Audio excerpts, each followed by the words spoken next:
So I welcome you all to this session of C language, online session of C programming course. ठीक है, सबसे पहले आप मुझे बताओ, आप लोग एकेडमिक्स में क्या कर रहे हो? इंजीनियरिंग,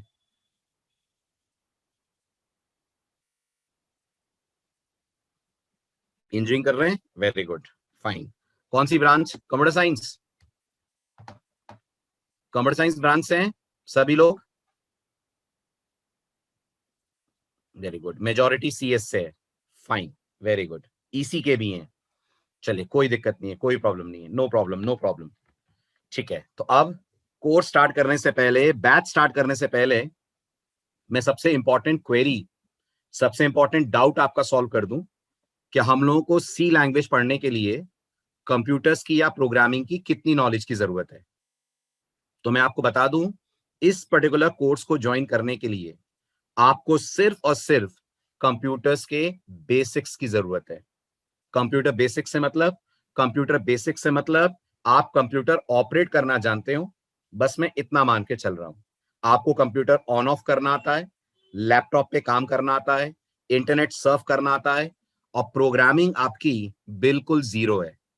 ये मानकर ही क्लास कंडक्ट करूं ना मैं?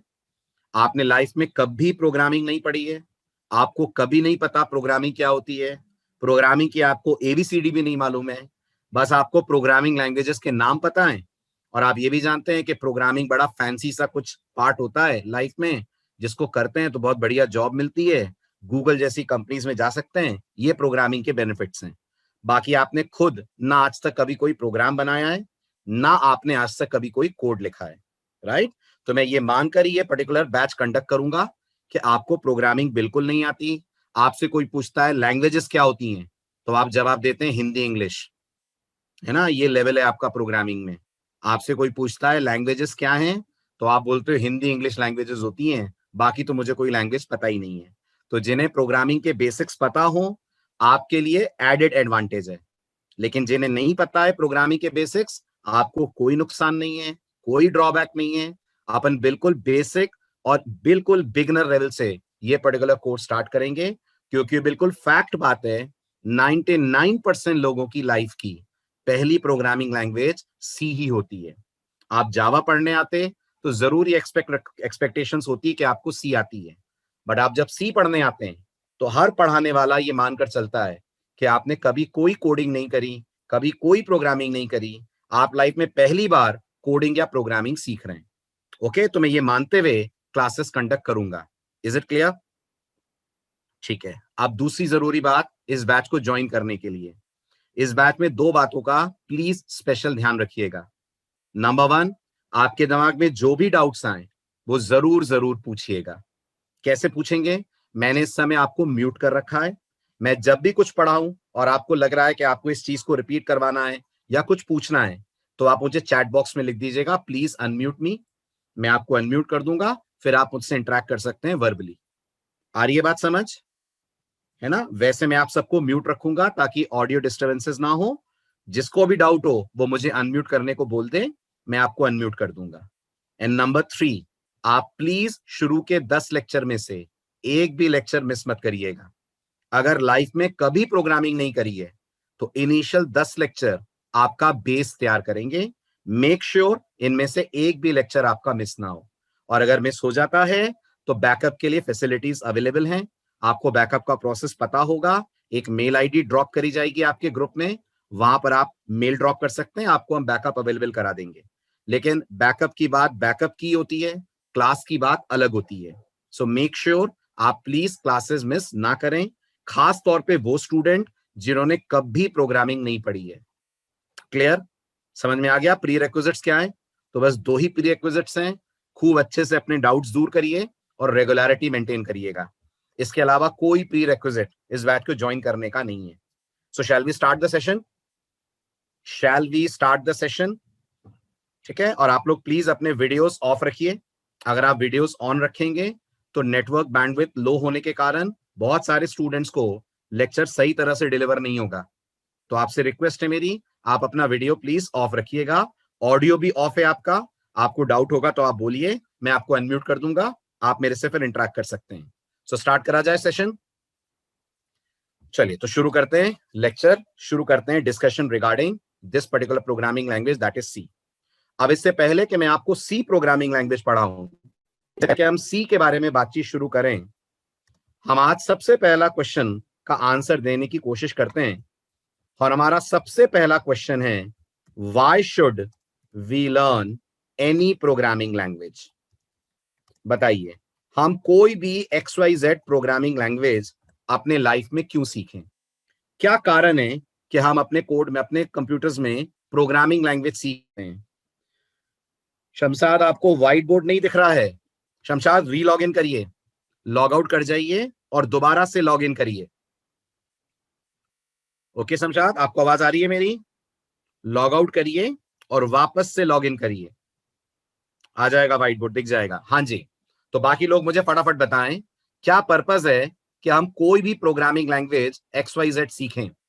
बहुत सिंपल वर्ड्स में मुझे जवाब दीजिए। बिल्कुल सही, आदिल का कहना है टू डेवलप सॉफ्टवेयर्स, राइट। अब मुझे एक बात बताइए, आपने अपनी लाइफ में ये लाइन तो सुनी है ना, computers understand the language of zeros and ones? जल्दी जल्दी बोलिए, ये बात सुना है? Computers understand the language of zeros and one. Computer को सिर्फ एक ही भाषा समझ में आती है, which is the binary language और which is the language of zeros and ones, right. अब आप मानते हो हम इंसानों के लिए बहुत मुश्किल है कि हम कंप्यूटर से जीरो और वन में बात करें? जल्दी बोलिए, आप मानते हैं हम इंसानों के लिए बहुत मुश्किल है हम कंप्यूटर से जीरो और वन में बात करें, राइट? और कंप्यूटर के लिए उससे ज्यादा मुश्किल है कि वो हमसे हिंदी या इंग्लिश में इंटरेक्ट करे। कंप्यूटर के लिए उससे ज्यादा मुश्किल है कि वो हमसे हिंदी या इंग्लिश में इंटरेक्ट करे। तो मेरी कही गई बात को कंप्यूटर तक, कंप्यूटर के फॉर्मेट में ले जाना और वहां से आने वाले रिस्पॉन्स को मेरे फॉर्मेट में कन्वर्ट करना, ये किसका काम है? ये काम है प्रोग्रामिंग लैंग्वेज का। यानी अगर कोई आपसे पूछता है प्रोग्रामिंग लैंग्वेज का क्या रोल होता है, तो आप एक सिंपल सा आंसर देंगे, प्रोग्रामिंग लैंग्वेज ट्रांसलेटर की तरह काम करती है। बढ़ाइए जरा चैट विंडो में फटाफट, जो मैंने बोला वो समझ आ रहा है? प्रोग्रामिंग लैंग्वेज ट्रांसलेटर की तरह काम करती है, right? It acts as a translator. किसके किसके बीच में? प्रोग्रामिंग लैंग्वेज ट्रांसलेटर की तरह काम किसके बीच में करती है? Between humans and computers. इंसान और कंप्यूटर के बीच में जो एक ब्रिज की तरह, एक पुल की तरह रहती है, that is nothing but it is a programming language. तो अगर कोई पूछता है why should we learn any programming language, तो आपका सिंपल सा आंसर होगा to communicate with digital machines. आपका सिंपल सा आंसर होगा to communicate with digital machines. किसी भी मशीन से बात करने के लिए बहुत जरूरी है कि आप प्रोग्रामिंग सीखें, क्योंकि आपके कहे गए इंस्ट्रक्शंस को मशीन नहीं समझेगी जब तक वो जीरो और वन में कन्वर्ट ना हो। Is it clear? जल्दी बोलिए, इज दिस पॉइंट क्लियर? और जो मैं आपको समझाता जाऊंगा, पैरेलली मैं उसके नोट्स लिखता जाऊंगा और ये सारे नोट्स आपके टेलीग्राम ग्रुप में शेयर होंगे। ये जितने भी नोट्स आपको दिख रहे हैं, ये सारे आपके टेलीग्राम ग्रुप में शेयर होंगे। तो आप लोग टेलीग्राम ग्रुप में हैं? Everyone has joined that group? तो ये पूरा व्हाइट बोर्ड का मटेरियल क्लास के बाद आपके ग्रुप में शेयर हो जाएगा। तो नोट्स आपको एज इट इज अवेलेबल हो जाएंगे। आप सिर्फ जो मैं पढ़ा रहा हूं उसे सुनिएगा, समझने की कोशिश करिए और जो भी डाउट हो वो हाथों हाथ क्लियर करिएगा। तो मेरा फर्स्ट पॉइंट है to communicate with digital machine.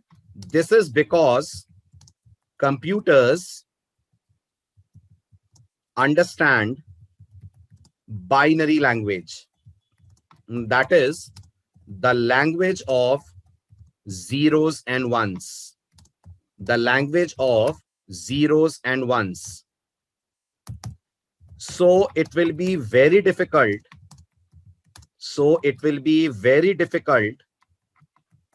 for a human to communicate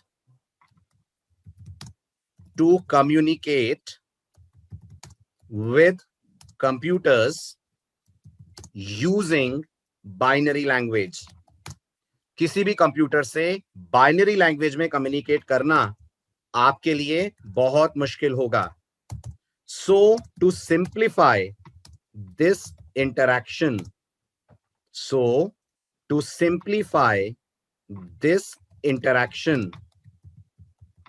we make use of programming languages. we make use of programming languages. So to simplify this interaction, we make use of programming languages. यानी अगर मैं आपको ये videos आपसे backup में share हो जाएंगे. Okay तृप्तांश, चलिए नेक्स्ट. अब मैं आपको इसका डायग्रामेटिक व्यू दूं तो इसका डायग्रामेटिक व्यू कुछ ऐसा बनेगा. ये हमारे सामने कंप्यूटर है, राइट? कंप्यूटर, लैपटॉप, कुछ भी आप मान लीजिए, कोई भी डिजिटल मशीन मान लीजिए.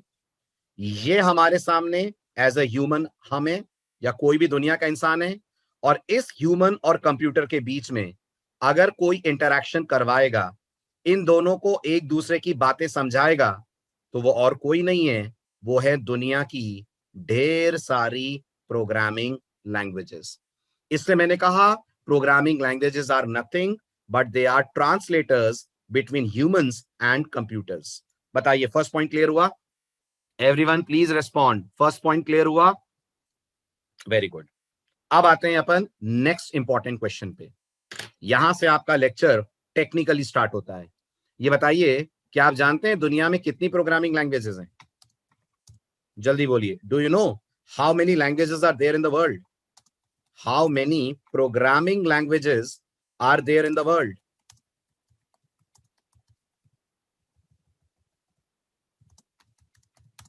यस यस यस, आप अपना जवाब दीजिए. मैं अभी क्वेश्चन लिख के पढ़ता हूं. इनफाइनाइट नहीं. There are more than 900 languages present in the world. आज दुनिया में 900 से ज्यादा प्रोग्रामिंग लैंग्वेजेस अवेलेबल हैं. There are more than 900 programming languages available. अब आपके दिमाग में एक ऑब्वियस सा क्वेश्चन आना चाहिए कि अगर इतनी सारी लैंग्वेजेस मार्केट में अवेलेबल हैं, तो हम इतनी सारी लैंग्वेजेस के बीच में सी लैंग्वेज से ही शुरुआत क्यों कर रहे हैं? Why we are starting our programming journey from C programming language? क्या हम जावा से शुरू नहीं कर सकते? क्या हम C++ से शुरू नहीं कर सकते? C में ऐसा क्या है कि हम प्रोग्रामिंग की शुरुआत C लैंग्वेज से ही करने जा रहे हैं, राइट? तो मैं सबसे पहले आपको C लैंग्वेज की थोड़ी सी हिस्ट्री बताता हूं, फिर मैं आपको बताता हूं अधिकतर बिगनर्स, अधिकतर स्टार्टर्स, अधिकतर नोविसेस C से ही प्रोग्रामिंग जर्नी की शुरुआत क्यों करते हैं, या यूं कह लीजिए सी लैंग्वेज की स्ट्रेंथ क्या है. ठीक है, आप ध्यान से सुनिएगा. थोड़ी सी मैं आपको सी लैंग्वेज के बारे में हिस्ट्री बता रहा हूं. सी नहीं, सी लैंग्वेज दुनिया की फर्स्ट लैंग्वेज नहीं है. ये गलतफहमी है कि सी दुनिया की फर्स्ट लैंग्वेज है. सी फर्स्ट लैंग्वेज नहीं है दुनिया की. मैं अभी आपसे सारी हिस्ट्री शेयर करता हूं. तो दुनिया में 900 से ज्यादा प्रोग्रामिंग लैंग्वेजेस हैं, बट इन सभी लैंग्वेजेस में यह माना गया है कि जो आपकी बेसिक लैंग्वेज होगी, जहां से आपकी प्रोग्रामिंग की आप शुरुआत करेंगे, वो जनरली होती है सी प्रोग्रामिंग लैंग्वेज. आप सी से ही शुरुआत क्यों करनी है हमें, उसकी मैं आपको थोड़ी सी हिस्ट्री देता हूं. थोड़ा सा मैं आपको सी के बारे में बताता हूं, तो गौर से सुनिएगा. जब तक सी प्रोग्रामिंग लैंग्वेज मार्केट में नहीं आई थी, ध्यान दीजिएगा, तब तक एक प्रोग्रामिंग लैंग्वेज हुआ करती थी जिस लैंग्वेज का नाम था BCPL. अगर आपको लग रहा है सर ये कब की बात आप कर रहे हैं, तो मैं आपको बता दूं, मैं आपसे बात कर रहा हूं 1967 की. 1967 में एक लैंग्वेज हुआ करती थी जिसका नाम था BCPL. अगर आपको लग रहा है सर फुल फॉर्म क्या है इसका, तो इसका फुल फॉर्म हुआ करता था बेसिक कंबाइंड प्रोग्रामिंग लैंग्वेज.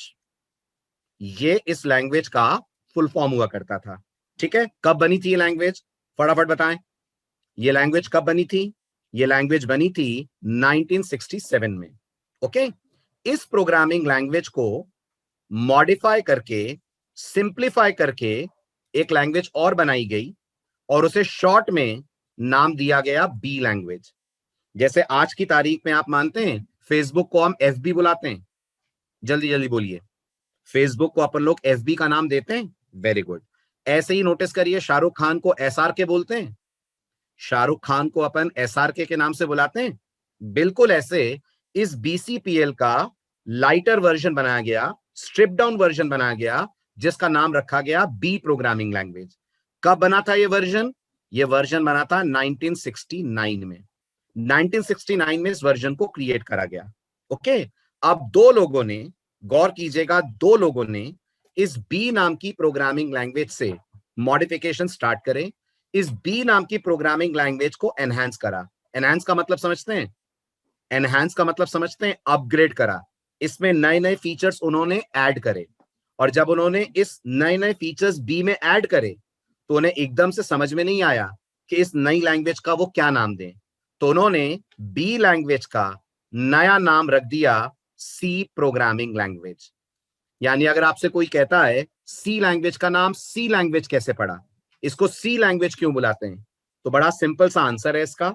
सी लैंग्वेज की जो पेरेंट लैंग्वेज थी, कौन थी वो? सी लैंग्वेज की पेरेंट लैंग्वेज थी बी प्रोग्रामिंग लैंग्वेज। सी लैंग्वेज बी प्रोग्रामिंग लैंग्वेज को मॉडिफाई करके बनाई गई है। क्योंकि ये बी का मॉडिफाइड वर्जन है, इसलिए इस नई लैंग्वेज का नाम रखा गया सी प्रोग्रामिंग लैंग्वेज। अब मेरी ये बात सुनकर जरूर आपके दिमाग में एक डाउट आ रहा होगा कि सर अगर ऐसा है तो फिर सी लैंग्वेज के बाद अगली लैंग्वेज डी के नाम से बननी चाहिए, हाँ या ना? बननी चाहिए ना। अगर ऐसा है तो हमें पता है सी लैंग्वेज के बाद डी लैंग्वेज आनी चाहिए। बट आप सबको मालूम होगा सी के बाद जो लैंग्वेज आई उसका नाम सी प्लस प्लस था ना। सी के बाद जो लैंग्वेज आई उसका नाम सी प्लस प्लस था ना। बिल्कुल सही। तो आप सुनिए ध्यान से, सी डबल प्लस को डी क्यों नहीं बुलाया? सी डबल प्लस को डी क्यों नहीं बुलाया, इसका एग्जैक्ट रीजन मैं आपको सी पढ़ाते वक्त आगे बताऊंगा। अभी बस मैं आपको शॉर्ट में बता देता हूं, डी नाम की ऑलरेडी एक प्रोग्रामिंग लैंग्वेज मार्केट में थी। जब डी नाम से ऑलरेडी एक लैंग्वेज थी तो नई लैंग्वेज का नाम डी हो नहीं सकता था, तो उसका नाम कुछ और रखा गया। अब सी प्लस प्लस ही क्यों रखा गया, ये मैं आपको सी लैंग्वेज के बेसिक्स पढ़ाने के बाद बताऊंगा। तो आप समझ सकते हैं सी लैंग्वेज का सी प्लस प्लस से कितना क्लोज रिलेशन है कि आप सी लैंग्वेज के सी प्लस प्लस के नाम का मतलब भी नहीं समझ सकते जब तक आपको सी के बेसिक्स ना आते हो। तो जब मैं सी के बेसिक्स पढ़ाऊंगा तब जरूर बताऊंगा आपको सी डबल प्लस नाम कैसे पड़ा। अभी के लिए हम याद कर लें सी नाम कैसे पड़ा। तो सी का नाम सी इसलिए पड़ा क्योंकि उसकी जो पेरेंट लैंग्वेज है उस पेरेंट लैंग्वेज का नाम बी था। ये बी को मॉडिफाई करके बनाई गई और इस लैंग्वेज का नाम रखा गया सी प्रोग्रामिंग लैंग्वेज। कब बनी ये प्रोग्रामिंग लैंग्वेज? ये प्रोग्रामिंग लैंग्वेज बनी 1972 में।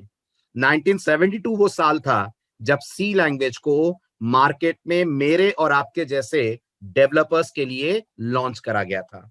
अब मैं आपको थोड़ी exact history C programming language की बताता हूं, क्योंकि आप कहीं पे भी अप्लाई करेंगे, कहीं पे भी आप इंटरव्यू फेस करेंगे तो आपसे थोड़ी सी हिस्ट्री सी लैंग्वेज की जरूर पूछी जाएगी। सबसे पहले याद रखिएगा सी की लॉन्चिंग कब हुई थी? सी की लॉन्चिंग हुई थी 1972 में। सेकेंड पॉइंट आता है सी को डेवलप किसने करा? सी के डेवलपर का नाम क्या है? Who created C programming language?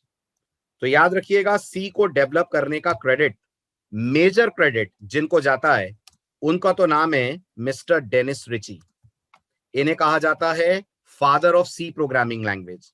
यानी इनका सी प्रोग्रामिंग लैंग्वेज के क्रिएशन में सबसे ज्यादा कंट्रीब्यूशन है, and that is why people call him father of सी।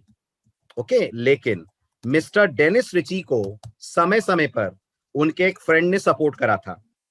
बहुत सारी जगहों पर सी बनाते वक्त मिस्टर डेनिस रिची फंस गए थे, अटक गए थे, किसी प्रॉब्लम में आ गए थे। तो उनके डाउट्स को, उनकी प्रॉब्लम को सॉल्व उनके एक बहुत क्लोज फ्रेंड ने करा था जिनका नाम है मिस्टर ब्रायन कर्निगन। तो याद रखिएगा सी इन दो लोगों का प्रोडक्ट है, लेकिन इनमें भी 90% काम किसका है? Please respond. 90% काम किसका है? 90% काम मिस्टर डेनिस रिची का है। दैट इज द रीजन कि मिस्टर डेनिस रिची को क्या बोला गया है? That is the reason mister Dennis Ritchie को बोला गया है father of C programming language. इन्होंने ही सी प्रोग्रामिंग लैंग्वेज का सबसे इंपॉर्टेंट पार्ट डिजाइन करा। मेजर काम सी को बनाने में इनका ही था। नेक्स्ट आता है मिस्टर डेनिस रिची और मिस्टर ब्रायन कर्निगन किस कंपनी में थे जब इन्होंने सी लैंग्वेज को डेवलप करा? ऑब्वियसली बात है उस कंपनी को भी क्रेडिट जाएगा।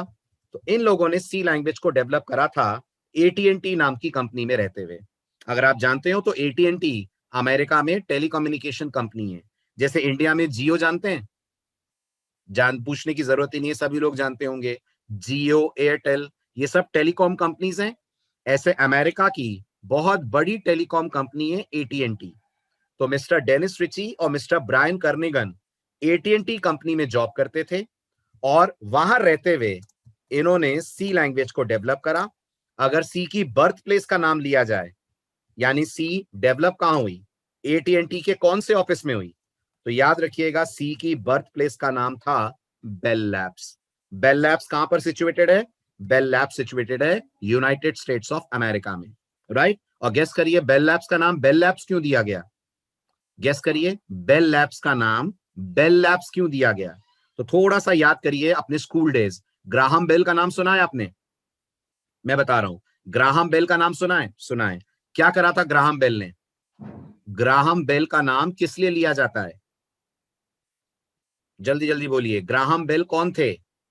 वेरी गुड, इन्वेंटर थे। इन्वेंशन करी थी ना उन्होंने, राइट, टेलीफोन की, और बहुत इंपॉर्टेंट डिवाइस बनाया था जिसपे आज पूरी दुनिया बेस्ड है।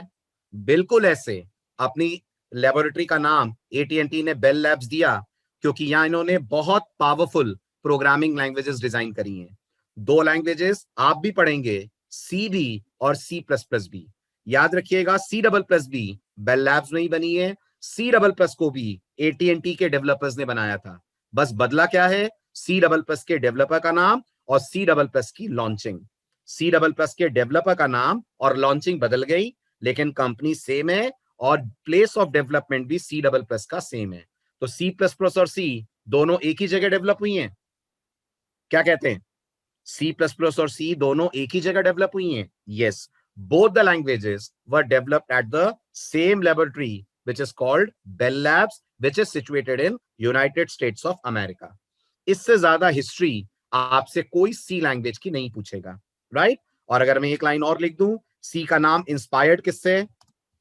जल्दी जल्दी बोलिए, नाम इंस्पायर्ड किससे है? तो नाम इंस्पायर्ड है अपनी पेरेंट लैंग्वेज से। कौन पेरेंट लैंग्वेज? पेरेंट लैंग्वेज है B programming language. So name is inspired by the parent language called B language. ठीक है, राइट। चलें आगे, बात समझ में आई? History clear? सी का नाम सी क्यों पड़ा, सी कब बनी, सी किसने बनाई? ठीक है, इससे ज्यादा हिस्ट्री की जरूरत अपन को नहीं है।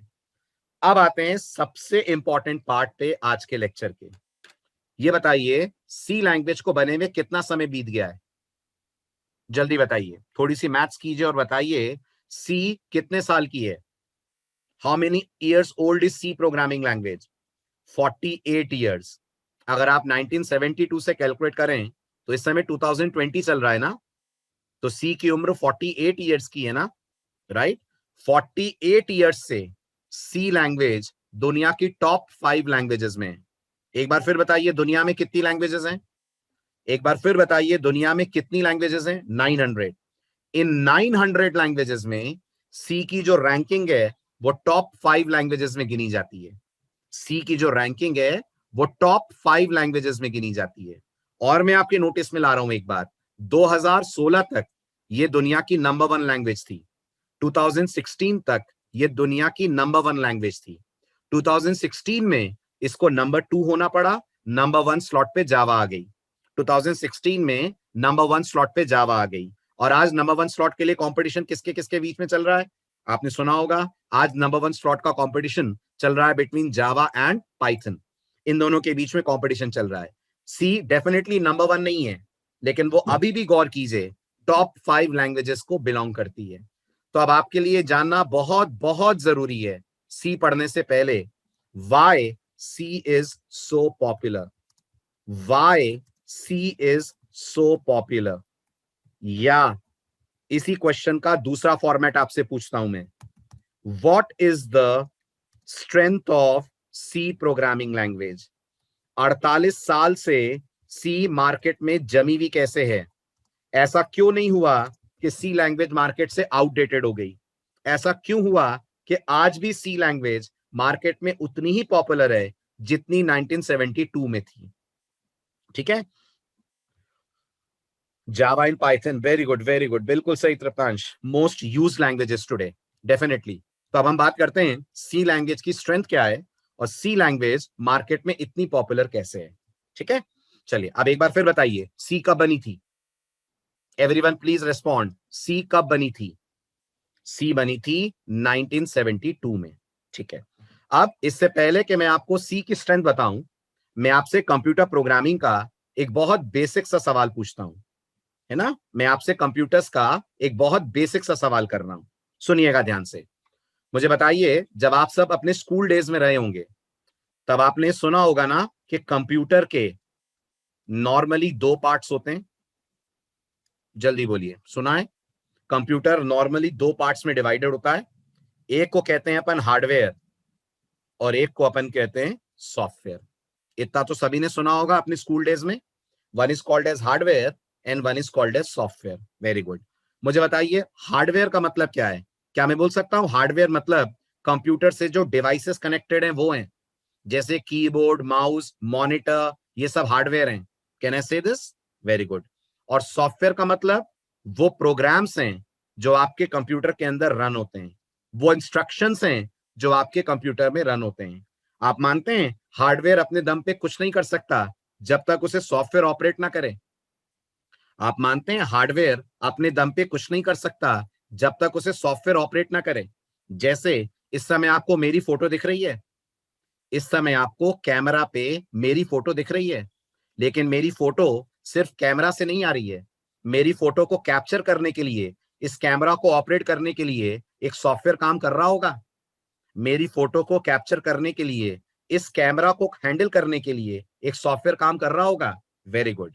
यानी सॉफ्टवेयर वो इंस्ट्रक्शंस हैं जो आपके कंप्यूटर में जान डालते हैं, जो आपके कंप्यूटर को एक्टिव करते हैं। अगर मैं अपने बॉडी से कंपेयर करूं तो मेरे बॉडी का हर पार्ट एक तरीके का हार्डवेयर, और मेरे बॉडी में दौड़ने वाला ब्लड जो मुझे एनर्जी देता है वो अपने आप में एक तरीके का कहलाएगा सॉफ्टवेयर। याद रखिएगा, सॉफ्टवेयर वो इंस्ट्रक्शंस हैं जो बाहर से नहीं दिखते हैं, लेकिन आपके कंप्यूटर को एक्टिव रखते हैं, आपके कंप्यूटर को फंक्शनल करते हैं। आप ध्यान से सुनिएगा, गौर से। प्लीज अपना वीडियो ऑफ कीजिए। वीडियो ऑन है, ऑफ करिए video please. Sumit Sahu, video of कीजिए प्लीज। राइट, अब आगे बढ़ते हैं। अब आता है नेक्स्ट पॉइंट। ठीक, नेक्स्ट पॉइंट ये आता है कि दुनिया में जो सॉफ्टवेयर होते हैं ये कितनी तरह के होते हैं। दुनिया में सॉफ्टवेयर की कितनी कैटेगरीज होती हैं? तो गौर करिएगा, दुनिया में जो सॉफ्टवेयर होते हैं उन्हें ब्रॉडली दो पार्ट्स में ब्रेक करा गया है। होते तो हजारों सॉफ्टवेयर हैं, लाखों सॉफ्टवेयर बनते हैं दुनिया में, लेकिन अगर कैटेगराइजेशन करा जाए तो सॉफ्टवेयर ब्रॉडली दो तरह के होते हैं। एक कहलाते हैं सिस्टम सॉफ्टवेयर और दूसरे कहलाते हैं एप्लीकेशन सॉफ्टवेयर। दुनिया में दो तरीके के सॉफ्टवेयर होते हैं, एक को कहा जाता है सिस्टम सॉफ्टवेयर, दूसरे को कहा जाता है application software. Now listen very carefully. अगर मैं आपसे कहता हूं सिस्टम सॉफ्टवेयर कौन से सॉफ्टवेयर हैं, तो नोटिस करिएगा ये वो सॉफ्टवेयर होते हैं जिनके इंस्टॉलेशन के बगैर, जिन्हें अपने कंप्यूटर या मोबाइल में इंस्टॉल करे बिना आप अपना कंप्यूटर या मोबाइल ऑपरेट तक नहीं कर सकते, ऑन तक नहीं कर सकते। यानी ये वो सॉफ्टवेयर हैं जो आपके पूरे कंप्यूटर को, पूरे मोबाइल को कंट्रोल करने का काम करते हैं। अभी मैं आपको एग्जांपल दूंगा तो आपको तुरंत मेरी बात समझ में आएगी।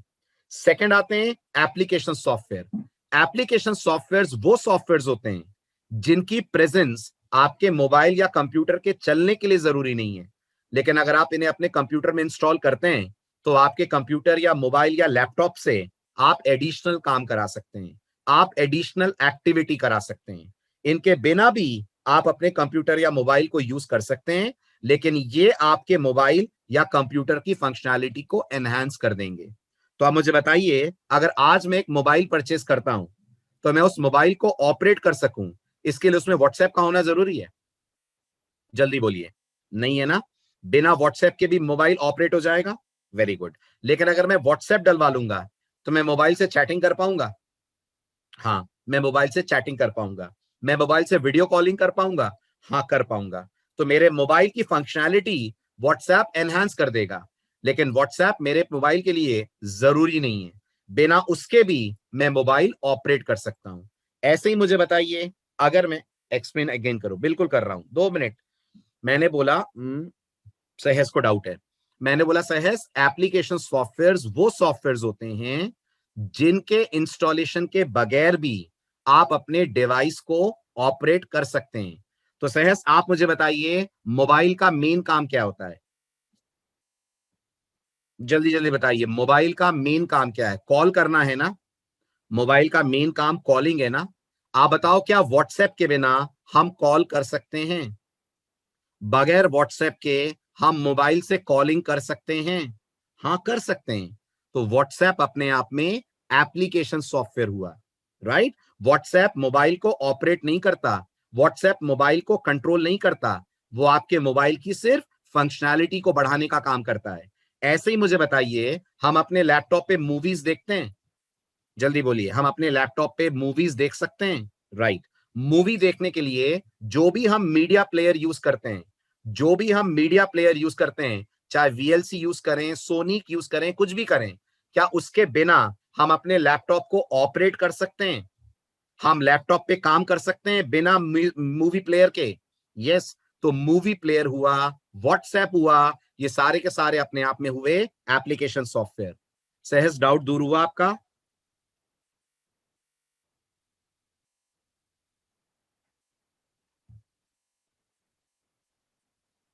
डाउट सॉल्व हुआ सहज आपका? Please respond.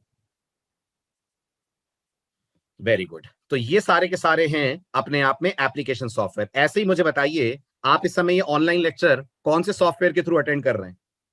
आप इस समय ये ऑनलाइन लेक्चर कौन से सॉफ्टवेयर के थ्रू अटेंड कर रहे हैं? जूम के थ्रू। ओके। अगर मैं जूम को आपके डिवाइस से अनइंस्टॉल कर दूं, अगर मैं जूम को आपके डिवाइस से अनइंस्टॉल कर दूं, तो क्या आपका डिवाइस बंद हो जाएगा?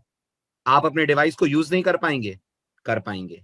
तो ये सारे के सारे जो मैंने एग्जांपल दिए आपके सामने, चाहे वो एग्जांपल व्हाट्सएप का ले लीजिए, चाहे वो एग्जांपल जूम का ले लीजिए, ये सारे के सारे अपने आप में क्या हुए? ये सारे के सारे अपने आप में हुए एप्लीकेशन सॉफ्टवेयर। नेहा का डाउट है, ऐसा कह सकते हैं कि जो एप्स हम यूज करते हैं वो एप्लीकेशन सॉफ्टवेयर है? बिल्कुल नेहा, बिल्कुल कह सकते हैं।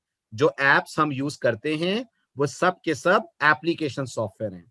ठीक है। अब मुझे बताइए, अगर मैं एक मोबाइल परचेज करता हूं, तो क्या उस मोबाइल के ऑपरेट होने के लिए उसमें एंड्रॉइड या फिर आईओएस या फिर किसी ऐसे सॉफ्टवेयर का होना जरूरी है ना, जिसे हम ऑपरेटिंग सिस्टम बोलते हैं? जल्दी बोलिए, क्या बगैर एंड्रॉइड इंस्टॉल करे या बगैर आईओएस इंस्टॉल करे आप मोबाइल फोन को ऑपरेट कर लेंगे? नहीं कर पाएंगे। तो ये जितने भी ऑपरेटिंग सिस्टम्स होते हैं, ये सब आते हैं in the category of system software. ऐसे ही मुझे बताइए, अगर आज मैं एक लैपटॉप परचेस करता हूं, तो मुझे उस लैपटॉप में विंडोज या लिनक्स या यूनिक्स या मैक कुछ तो डालना पड़ेगा ना, ताकि मैं उस लैपटॉप को यूज कर पाऊं, ऑन कर पाऊं, ऑपरेट कर पाऊं। तो ये सारे के सारे कहलाते हैं सिस्टम सॉफ्टवेयर। यानी जिसे दुनिया बोलती है ऑपरेटिंग सिस्टम, उसे हम प्रोग्रामर्स क्या बोलते हैं? जल्दी बोलो। जिसे दुनिया बोलती है ऑपरेटिंग सिस्टम, उसे हम प्रोग्रामर्स बोलते हैं सिस्टम सॉफ्टवेयर। जिसे दुनिया बोलती है एप्स, उसे हम प्रोग्रामर्स बोल सकते हैं एप्लीकेशन सॉफ्टवेयर। जो दुनिया के लिए ऐप है वो हमारे लिए एप्लीकेशन सॉफ्टवेयर है, जो दुनिया के लिए ऑपरेटिंग सिस्टम है वो हम लोगों के लिए सिस्टम सॉफ्टवेयर है। ये प्रोग्रामिंग की इंग्लिश है, क्या कहते हैं? हाँ जी, ये प्रोग्रामिंग की अंग्रेजी है, ये प्रोग्रामिंग की इंग्लिश है। और जो शुरू के 10 लेक्चर हैं, आप ऐसे ही नए नए वर्ड्स इन 10 लेक्चर में सीखेंगे, ताकि मेरा आपका कम्युनिकेशन आसान रहे। आगे बढ़ूं? आगे बढ़ूं? इतना कैटेगराइजेशन समझ में आया? ठीक है, आप सुनिए आगे की कहानी। ठीक है। जैसा आपने देखा, सी लैंग्वेज 1972 में बनी थी। ठीक है। अब ये बताइए, 1972 से पहले दुनिया में प्रोग्रामिंग होती थी कि नहीं होती थी? होती थी, बिल्कुल होती थी। 1972 से पहले भी दुनिया में प्रोग्रामर्स थे। मैं आपकी जानकारी के लिए बता दूं, दुनिया की जो पहली प्रोग्रामिंग लैंग्वेज थी, उसका नाम है फोरट्रैन। ये दुनिया की फर्स्ट प्रोग्रामिंग लैंग्वेज थी। कब लॉन्च हुई थी ये लॉन्च हुई थी 1957 में। ये लॉन्च हुई थी 1957 में। तो प्रोग्रामिंग तो 1957 से है ना मार्केट में, क्या कहते हैं, है ना? ठीक है। अब आप इमेजिन करिए, इमेजिन करिए 1972 से पहले दुनिया में आप भी होते और मैं भी होता। इमेजिन करिए, हम दोनों का इस दुनिया में जन्म हो गया होता और आप मेरे पास प्रोग्रामिंग सीखने के लिए आते। तो मैं आपको ऐसे नहीं पढ़ाता जैसे मैं आपको अभी पढ़ा रहा हूं। मैं आपसे सबसे पहले पूछता, बताओ तुम प्रोग्रामिंग क्यों सीखना चाहते हो? क्या कारण है कि तुम्हें प्रोग्रामिंग सीखनी है? सपोज करिए आप में से कोई स्टूडेंट ये बोलता, सर मैं चाहता हूं मैं प्रोग्रामिंग सीखने के बाद सिस्टम सॉफ्टवेयर डेवलप कर पाऊं, मेरी इच्छा है आप मेरे को ऐसी प्रोग्रामिंग सिखाओ कि मैं भी ऑपरेटिंग सिस्टम्स बना पाऊं। अगर ये इच्छा आप 1960s में रखते तो आपको दुनिया की सबसे मुश्किल लैंग्वेज सीखनी पड़ती। अगर आप कंप्यूटर साइंस ब्रांच से हैं तो आपने इस लैंग्वेज का नाम जरूर सुना होगा, और इस लैंग्वेज का नाम है असेंबली लैंग्वेज। ये दुनिया की सबसे टफ लैंग्वेज थी, लेकिन ये एकमात्र लैंग्वेज थी जिसमें लोग क्या डेवलप करते थे? जल्दी बोलिए, जिसमें लोग क्या डेवलप करते थे? जिसमें लोग डेवलप करते थे सिस्टम सॉफ्टवेयर। ये एकमात्र लैंग्वेज थी जिसमें उस जमाने में लोग सिस्टम सॉफ्टवेयर डेवलप करा करते थे। ठीक है, आप सपोज करिए आपने दिन रात एक करके असेंबली लैंग्वेज सीख ली, पर कल को जब आपकी जॉब लगी, जब आप किसी कंपनी में गए, तो उस कंपनी में गेम्स डेवलप होते हैं या उस कंपनी में म्यूजिक प्लेयर डेवलप होते हैं। तो मैं आपको बता दूं, असेंबली में हम गेम या म्यूजिक प्लेयर नहीं बनाते। असेंबली यूज होती है only and only for developing system level software. अगर आपको गेम्स बनाने हैं, अगर आपको म्यूजिक प्लेयर बनाना है 60s में, तो आपको एक लैंग्वेज सीखनी पड़ती थी जिसका नाम हुआ करता था पास्कल। सुना है आपने ये नाम कभी? बहुत पुरानी लैंग्वेज है ये भी। इस लैंग्वेज का नाम हुआ करता था पास्कल। ऐसे ही उस जमाने में लोग एक लैंग्वेज सीखा करते थे जिस लैंग्वेज का नाम हुआ करता था कोबोल। ये उस जमाने की लैंग्वेजेस थी जिसमें लोग क्या डेवलप करते थे? जिसमें लोग डेवलप करा करते थे एप्लीकेशन सॉफ्टवेयर। और असेंबली लैंग्वेज में क्या डेवलप करते थे? असेंबली में डेवलप करा करते थे सिस्टम सॉफ्टवेयर। यानी आप समझने की कोशिश करिए 1960s में प्रोग्रामिंग कितनी डिफिकल्ट थी। आपको जैसा प्रोग्राम बनाना था, आपको उसके हिसाब से लैंग्वेज सीखनी पड़ती थी। आप सब मैथ्स के बैकग्राउंड से हैं? जल्दी बताओ, आप सब मैथ्स के बैकग्राउंड से हैं? राइट। मैथ्स के कुछ इंपॉर्टेंट टॉपिक्स के नाम ले रहा हूं, बताइए। सुने? क्वाड्रेटिक इक्वेशन सुना है? क्वाड्रेटिक इक्वेशन, डिफरेंशिएशन, इंटीग्रेशन, ये सब के नाम सुने होंगे ना आपने अपने स्कूल लाइफ में। अगर आपको इनके प्रोग्राम्स बनाने पड़ते थे 60s के एरा में, तब आपको एक लैंग्वेज सीखनी पड़ती थी। अब भी मैंने आपसे उसका नाम शेयर करा, उसका नाम था फोरट्रैन। फोरट्रैन का फुल फॉर्म क्या है? फोरट्रैन का फुल फॉर्म होता है फॉर्मूला ट्रांसलेशन। यानी फोरट्रैन की मदद से प्रोग्रामर मैथमेटिकल प्रॉब्लम सॉल्व करता था। तो सोचिए, गेम्स बनाने तो प्रोग्रामर को सीखनी पड़ती थी पास्कल, सिस्टम सॉफ्टवेयर बनाना है तो प्रोग्रामर को सीखनी पड़ती थी असेंबली लैंग्वेज, मैथ से रिलेटेड काम करना है तो प्रोग्रामर को सीखनी पड़ती थी फोरट्रैन। आधे से ज्यादा जिंदगी प्रोग्रामर की सिर्फ प्रोग्रामिंग सीखने में निकल जाती थी। तो मिस्टर डेनिस रिची और मिस्टर ब्रायन कर्निगन ने सोचा कि क्यों ना एक सिंगल लैंग्वेज ऐसी बना दी जाए, क्यों ना एक सिंगल लैंग्वेज ऐसी बना दी जाए जिसमें इतनी पावर हो, इतनी स्ट्रेंथ हो कि उसको सीखने के बाद हम चाहें तो सिस्टम सॉफ्टवेयर डेवलप कर लें और हम चाहें तो डेवलप कर लें application software. I repeat, mister Dennis Ritchie और मिस्टर ब्रायन कर्निगन ने सोचा कि क्यों ना एक सिंगल लैंग्वेज ऐसी बना दी जाए जिसको सीखने के बाद हम चाहें तो उसमें डेवलप कर लें सिस्टम सॉफ्टवेयर और हम चाहें तो उसमें डेवलप कर लें एप्लीकेशन सॉफ्टवेयर। इस सेंट्रल आइडिया को दिमाग में रखकर इन लोगों ने सी लैंग्वेज को डिजाइन करा। तो अगर आपसे इंटरव्यू में कोई पूछता है, बताइए सी की सबसे इंपॉर्टेंट स्ट्रेंथ क्या है, बताइए सी की सबसे इंपॉर्टेंट पावर क्या है, तो आप बोल कर आएंगे सी दुनिया की सबसे वर्सेटाइल लैंग्वेज है। सी दुनिया की सबसे वर्सेटाइल लैंग्वेज है। वर्सेटाइल समझते हैं? जल्दी जल्दी बोलिए, वर्सेटाइल समझते हैं? वर्सेटाइल मतलब ऑलराउंडर। वर्सेटाइल मतलब ऑलराउंडर। एक ऐसी लैंग्वेज जिसमें आप हर तरीके के सॉफ्टवेयर डेवलप कर सकते हैं।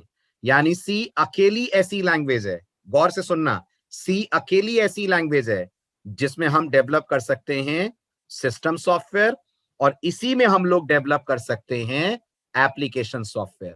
अगर आप आज का लेक्चर ध्यान से सुन रहे हैं तो मुझे बताइए, आज दुनिया की टॉप लैंग्वेज जावा और पाइथन है ना? जल्दी बोलिए, आज दुनिया की टॉप लैंग्वेजेस जावा और पाइथन है ना? राइट। मैं आपकी जानकारी के लिए बता दूं, व्हाट्सएप जावा में बना है, व्हाट्सएप जावा में डिजाइन करा गया है। यूट्यूब पाइथन का प्रोडक्ट है, यूट्यूब पाइथन में डिजाइन करी गई है। इंस्टाग्राम सुना है आपने? इंस्टाग्राम नाम सुना है? इंस्टाग्राम भी पाइथन का प्रोडक्ट है, इंस्टाग्राम भी पाइथन में डेवलप करी गई है। लेकिन सोचिए यूट्यूब, इंस्टाग्राम, व्हाट्सएप, ये सब एप्लीकेशन सॉफ्टवेयर हुए ना, जल्दी बोलिए, ये सब एप्लीकेशन सॉफ्टवेयर हुए ना, इनमें से कोई भी सिस्टम सॉफ्टवेयर नहीं है। तो अगर मैं आपसे पूछूं क्या मैं पाइथन में ऑपरेटिंग सिस्टम बना सकता हूं, तो आपका जवाब होगा नहीं बना सकते। पाइथन ऑपरेटिंग सिस्टम्स नहीं बना सकती, जावा ऑपरेटिंग सिस्टम नहीं बना सकती, पर क्या हम सी में ऑपरेटिंग सिस्टम बना सकते हैं? हाँ जी, हम सी में ऑपरेटिंग सिस्टम बना सकते हैं। और मैं आपकी नॉलेज के लिए बता दूं, बनाए भी गए हैं। दुनिया का सबसे पावरफुल ऑपरेटिंग सिस्टम, जो ना होता तो आज इंटरनेट ना होता, जो ना होता तो आज गूगल के सर्वर्स ना होते, उस ऑपरेटिंग सिस्टम का नाम है यूनिक्स। और यूनिक्स ऑपरेटिंग सिस्टम डेवलप करा गया है using C programming language. Unix operating system को सी लैंग्वेज में डिजाइन करा गया है। तो जो आप इंटरनेट एक्सेस करते हैं, इतनी बड़ी बड़ी वेबसाइट्स आप विजिट करते हैं, इनके सर्वर पे जो ऑपरेटिंग सिस्टम काम करता है, आई होप आपने सुना होगा, एक यूनिक्स है और एक यूनिक्स का जीयूआई वर्जन है लिनक्स। दोनों के नाम सुने? दोनों के नाम सुने? ये दोनों are product of C programming language. इन दोनों को सी लैंग्वेज में बनाया गया है। अब मैं आपको एक मजेदार बात बताता हूं। लेक्चर ध्यान से सुन रहे हैं आप? लेक्चर अगर ध्यान से सुन रहे हैं तो मैं आपको एक मजेदार बात बताता हूं, ठीक है? गौर से सुनिएगा। यूनिक्स ऑपरेटिंग सिस्टम 1965 में डिजाइन करा गया था। यूनिक्स ऑपरेटिंग सिस्टम 1965 में बना था। बताइए, कुछ अजीब बात लगी आपको? लगी? एक तरफ मैं कह रहा हूं यूनिक्स सी में बना है ना? अगर आप वापस चलें पिछली स्लाइड्स पे, तो मैंने कहा सी लैंग्वेज की लॉन्चिंग 72 में हुई है। अगर सी 72 में हुई है तो यूनिक्स कैसे बना 1965 में? तो जवाब सुनिए। सबसे पहले सुनिए, यूनिक्स किसने बनाया?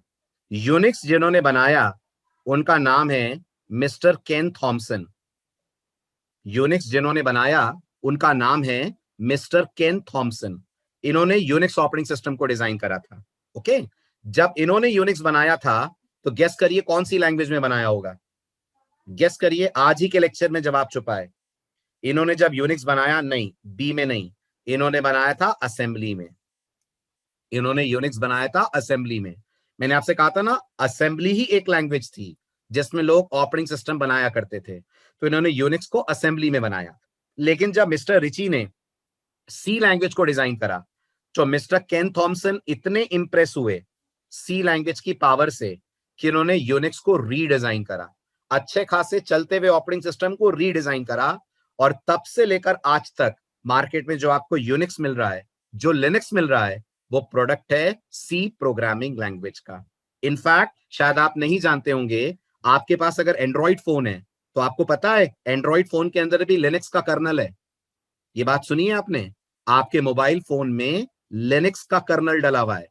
कर्नल क्या होता है मैं आपको आगे बताऊंगा। अभी बस इतना मान लीजिए, हमारे बॉडी का बहुत इंपॉर्टेंट पार्ट ब्रेन होता है ना, हमारे शरीर का बहुत इंपॉर्टेंट पार्ट ब्रेन होता है ना, ऐसे ऑपरेटिंग सिस्टम का सबसे इंपॉर्टेंट पार्ट कर्नल होता है। KERNEL, kernel. और आपके मोबाइल फोन में जो कर्नल डला हुआ है वो लिनक्स ऑपरेटिंग सिस्टम का डला है। और लिनक्स किस में बना है? जल्दी बोलिए, लिनक्स किस में बना है? सी में बना है। तो क्या मैं बोल सकता हूं सी का मोबाइल में भी कंट्रीब्यूशन है? क्या मैं बोल सकता हूं सी का मोबाइल में भी कंट्रीब्यूशन है? यस, लिनक्स का 2.6 कर्नल वर्जन आपको आपके एंड्रॉइड फोन के अंदर मिलता है, और वो सी में डिजाइन करा गया है। तो सी मोबाइल में है, सी ऑपरेटिंग सिस्टम में है, हर जगह आपको सी मिलेगी। अब मैं आपको बताता हूं सी में बनाए गए एप्लीकेशन सॉफ्टवेयर।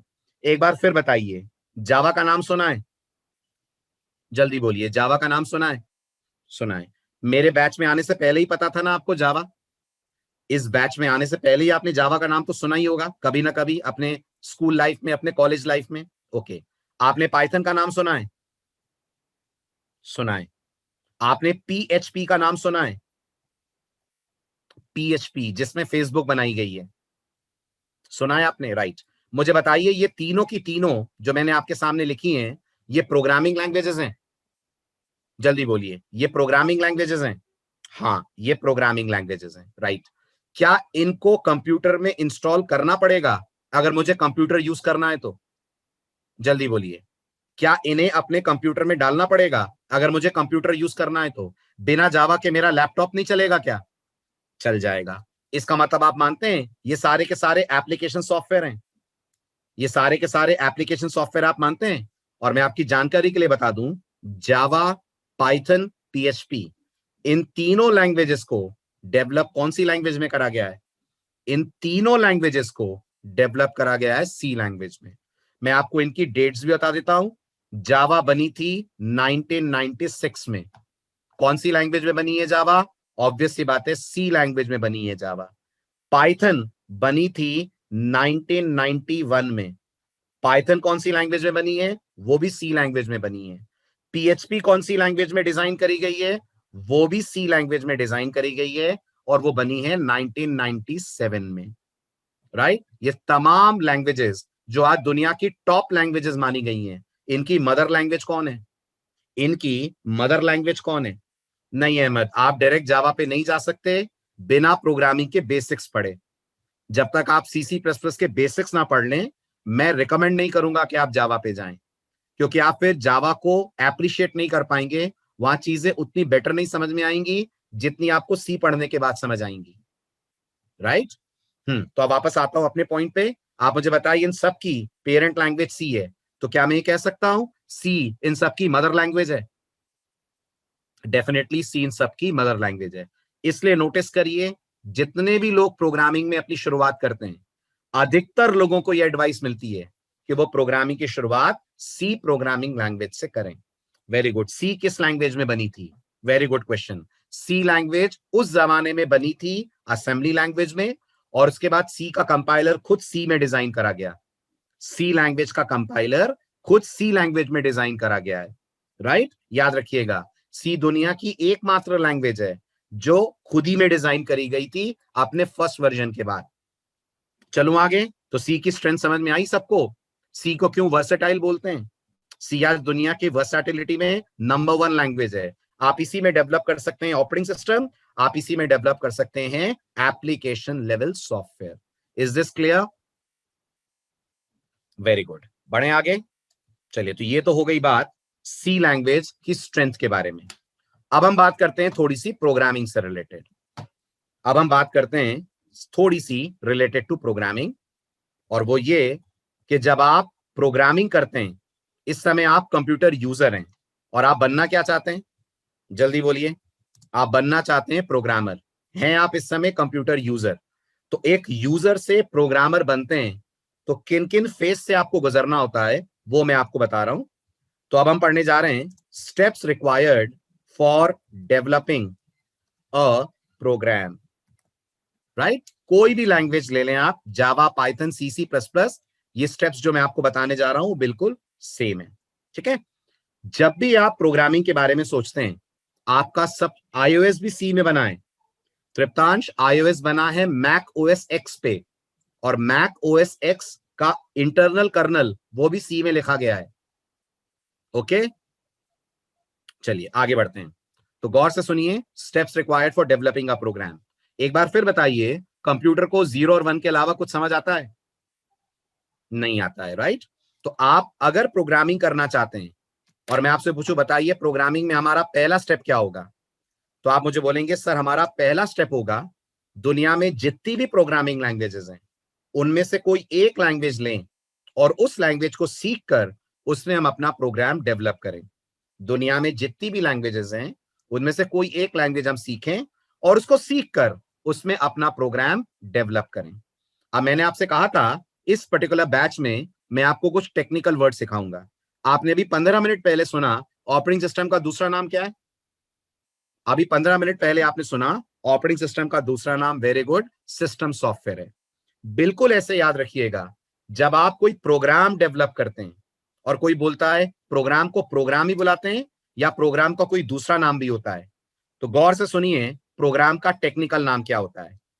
जब आप प्रोग्रामिंग सीखते हैं तो आपका पहला स्टेप होता है प्रोग्राम डिजाइन करना, और याद रखिएगा जो प्रोग्राम मैं और आप डिजाइन करते हैं उस प्रोग्राम को कंप्यूटर्स की दुनिया में हम बुलाते हैं सोर्स कोड।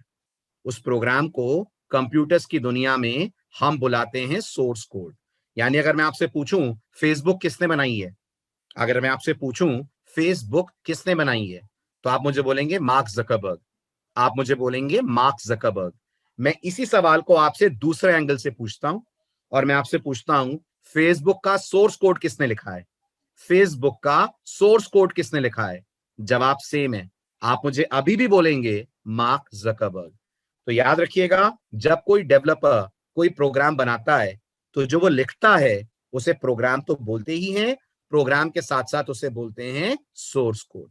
ठीक है, अब एक बार फिर मुझे बताएं, आपके कंप्यूटर का ब्रेन कौन है? आपके कंप्यूटर का दिमाग क्या है? आपके कंप्यूटर का ब्रेन है सेंट्रल प्रोसेसिंग यूनिट। सभी ने सुना होगा अपने स्कूल डेज में, कंप्यूटर के सारे कैलकुलेशन सीपीयू में ही होते हैं ना, वही होते हैं ना। अगर आपका सीपीयू अच्छा है तो कंप्यूटर की स्पीड अच्छी है, कंप्यूटर की पावर अच्छी है। ओके, अभी बताइए, क्या सीपीयू को सी लैंग्वेज आती है? क्या सीपीयू को सी लैंग्वेज आती है? नहीं आती है। सी प्लस प्लस आती है? नहीं आती है। जावा, पाइथन, पीएचपी कुछ नहीं आता है। सीपीयू को सिर्फ एक भाषा आती है, which is the binary language, which is the language of zeros and ones. अभी बताइए, क्या हमारा सोर्स कोड बाइनरी में है? क्या हमारा सोर्स कोड बाइनरी में है?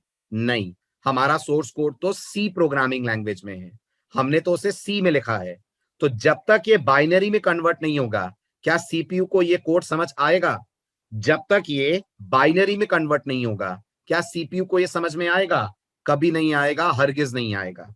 इसलिए प्रोग्राम लिखने के बाद हमारा जो सेकंड स्टेप होता है वो होता है प्रोग्राम को सोर्स कोड से मशीन कोड या बाइनरी कोड में ट्रांसलेट करना। और हमारे कोड को बाइनरी में ट्रांसलेट करने के प्रोसेस को, गौर कीजिएगा, हम लोग बोलते हैं compilation of the source code. हमारे कोड को बाइनरी में ट्रांसलेट करने के प्रोसेस को हम लोग बोलते हैं compilation of the source code. आपको लगेगा सर इसको कंपाइलेशन क्यों बोलते हैं, तो मैं उसका कारण बता दूं आपको।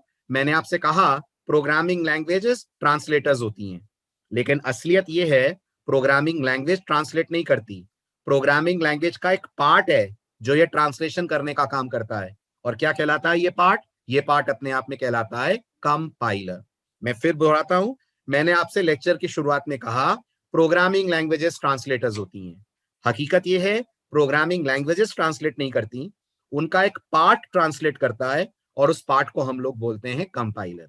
ये बिल्कुल वैसी ही बात है जैसे जब हम गाड़ी पे किक मारते हैं, जब हम टू व्हीलर पे किक मारते हैं तो हम यही बोलते हैं ना, गाड़ी स्टार्ट हुई। आम बोलचाल में तो यही बोलते हैं ना, गाड़ी स्टार्ट हुई। लेकिन अगर आप इंजीनियरिंग के पॉइंट ऑफ व्यू से सोचें तो गाड़ी थोड़ी स्टार्ट हुई, स्टार्ट इंजन हुआ ना, गाड़ी थोड़ी स्टार्ट हुई, स्टार्ट तो उस गाड़ी का या बाइक का इंजन हुआ ना। बिल्कुल ऐसे प्रोग्रामिंग के साथ होता है। हम बोलते जरूर है कि लैंग्वेज ट्रांसलेट कर रही है, लेकिन ये ट्रांसलेशन एक्चुअल में कौन कर रहा है? ये ट्रांसलेशन कर रहा है एक सॉफ्टवेयर जिसका नाम होता है कंपाइलर। क्या कहलाता है कंपाइलर अपने आप में? कंपाइलर अपने आप में कहलाता है ट्रांसलेटर। तो क्या बस कंपाइलर में ही नाम का ट्रांसलेटर अवेलेबल है? नहीं, ट्रांसलेटर याद रखिएगा दुनिया में तीन तरह के होते हैं। प्रोग्रामिंग में तीन तरह के ट्रांसलेटर्स होते हैं। कौन कौन ट्रांसलेटर्स होते हैं प्रोग्रामिंग में तीन तरह के? तो मैं आपको बता दूं, प्रोग्रामिंग में सबसे पॉपुलर ट्रांसलेटर होता है कंपाइलर। कौन यूज करता है इस कंपाइलर को? इसे सी यूज करती है, इसे सी प्लस प्लस यूज करती है। दूसरा पॉपुलर ट्रांसलेटर प्रोग्रामिंग में होता है जिसे बोलते हैं इंटरप्रेटर। ये भी एक तरीके का ट्रांसलेटर होता है। इसे कौन यूज करता है? इसे पीएचपी जैसी लैंग्वेजेस यूज करती हैं। और एक तीसरा ट्रांसलेटर और होता है दुनिया में जिसका नाम होता है असेंबलर। और मुझे लगता है आप सब गेस कर पा रहे होंगे असेंबलर कौन सी लैंग्वेज में यूज होता है। तो असेंबलर यूज होता है असेंबली लैंग्वेज में। असेंबली लैंग्वेज का ट्रांसलेटर असेंबलर होता है, पीएचपी जैसी लैंग्वेजेस का ट्रांसलेटर इंटरप्रेटर होता है, और सीसी प्लस प्लस का ट्रांसलेटर होता है कंपाइलर। अब बताइए हम कौन सी लैंग्वेज पढ़ रहे हैं? हम सी पढ़ रहे हैं। इसलिए मैंने स्टेप 2 में क्या लिखा है? मैंने स्टेप 2 में लिखा है कंपाइलेशन। अगर मैं आपको पीएचपी पढ़ा रहा होता तो मैं क्या लिखता? अगर मैं आपको पीएचपी पढ़ा रहा होता तो मैं कंपाइलेशन की जगह लिखता इंटरप्रिटेशन। मैं वहां कंपाइलेशन की जगह मेंशन करता interpretation of the source code. But क्योंकि हम सी पढ़ रहे हैं तो मैं बोलूंगा हमारा स्टेप 2 होता है compilation of the source code. और सोर्स कोड के कंपाइलेशन के बाद फिर हमारा फाइनल स्टेप होता है कि हम अपने इस कोड को एग्जीक्यूट कर पाए, that is execution of the machine code. तो कंपाइलेशन से मशीन कोड प्रोड्यूस होता है, जल्दी बोलिए हाँ या ना। बिल्कुल, कंपाइलेशन से मशीन कोड प्रोड्यूस होता है। देखिए गौर से डायग्राम के साथ, जो पहला वाला ब्लॉक है ये बता रहा है आपने सोर्स कोड लिखा है।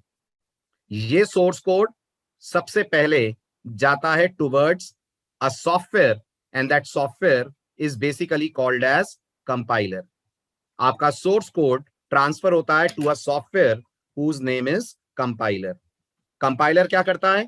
कंपाइलर सॉरी, कंपाइलर आपके सोर्स कोड को ट्रांसलेट करता है into the code which is called as the machine code, right? This code is called as the machine code. ये मशीन कोड 0 और 1 का कोड होता है जी, ये मशीन कोड 0 और 1 का कोड होता है।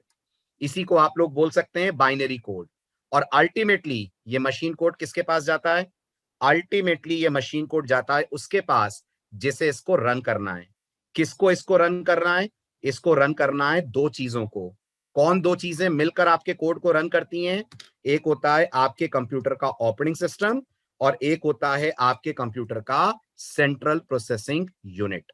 ये क्या करते हैं? ये आपके प्रोग्राम को एग्जीक्यूट करने का काम करते हैं। तो प्रोग्रामिंग में टोटल कितने स्टेप्स हुए? प्रोग्रामिंग में टोटल हुए 3 स्टेप। स्टेप 1 प्रोग्राम लिखना, स्टेप 2 उसका ट्रांसलेशन करवाना, स्टेप 3 उसका एग्जीक्यूशन कराना ताकि हमें उसका आउटपुट दिखे, हमें उसके रिजल्ट्स देखने को मिले।